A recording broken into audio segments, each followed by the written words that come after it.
Did it start? Yeah. Okay, because I can edit it. I can edit out. I can edit out whatever I have. Okay. Okay. So you're going to hear the speech, how to do it again, for Toastmasters. To start this speech, I'm going to talk about a man named Eugene Pauly. He had a memory issue which turned into the science of habit. And I'm going to tell you how to change them and keep them.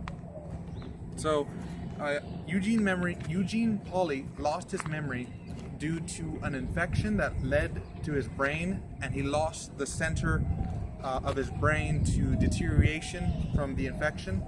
And miraculously, he was still able to talk, he was still able to walk, and he had a 20-second memory. He had short-term memory loss, and he was unable to see what was going to happen in front of him because he couldn't remember what was happening before he got there. So he only remembered within a 20-second window, and it was a very intriguing situation. They put him against tests to see exactly what his potential was, and they put him against cards. They put him in front of cards, and they put them in front of each other and told him to guess the next one. Well, eventually, he was able to guess the next one every single time because of habit.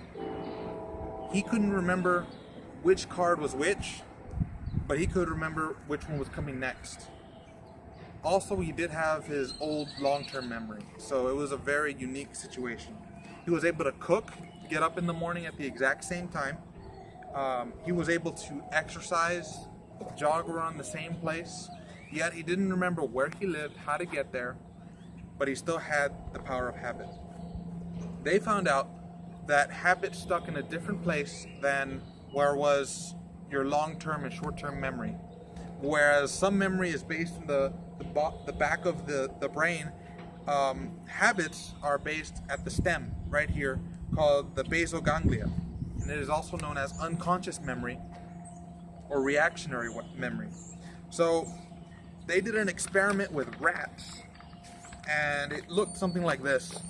So the rats were in a T-maze that they were trying to navigate.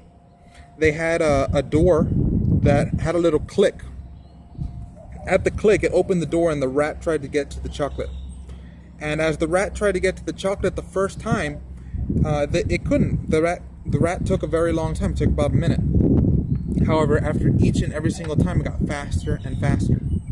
Curiously, though, the rat actually had less and less brain activity. So they had a brain activity tracker on the head of the rat.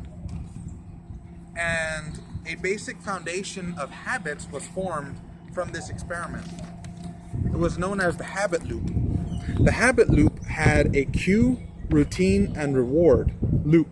So it starts with the click, then it goes to the rat going through the maze, and the reward is the chocolate. And it gets stronger and stronger every single time the habit gets started. So this applies, the habit loop applies to every single person and animal.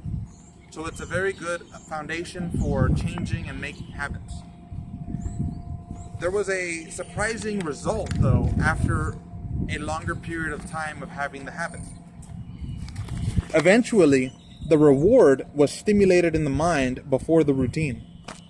And this is how things like addictions happen, where when you have the cue, which would be something like an email or an advertisement to McDonald's, you suddenly feel hungry. You suddenly get low blood sugar. You suddenly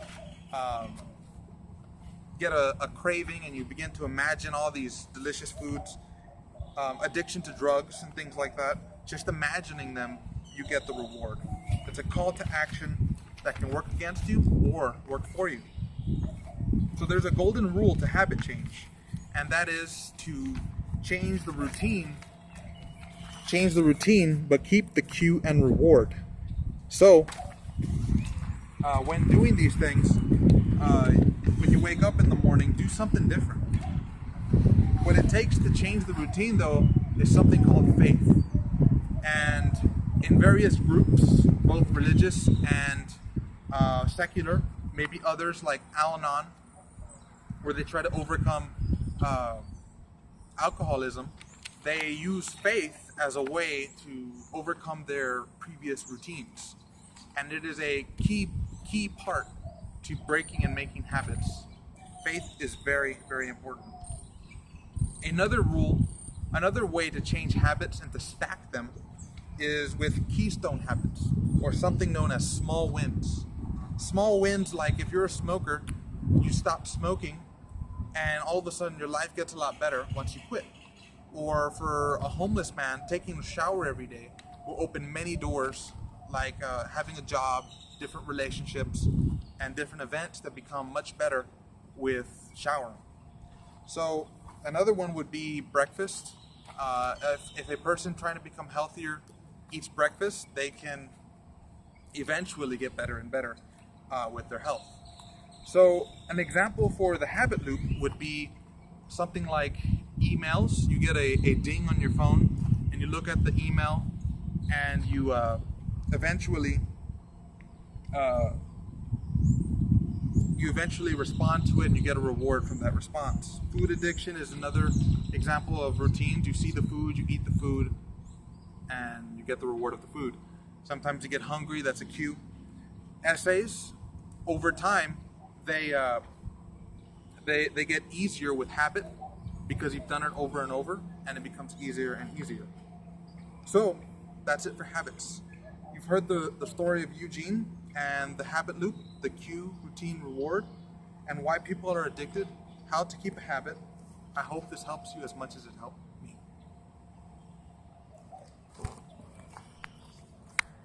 Awesome.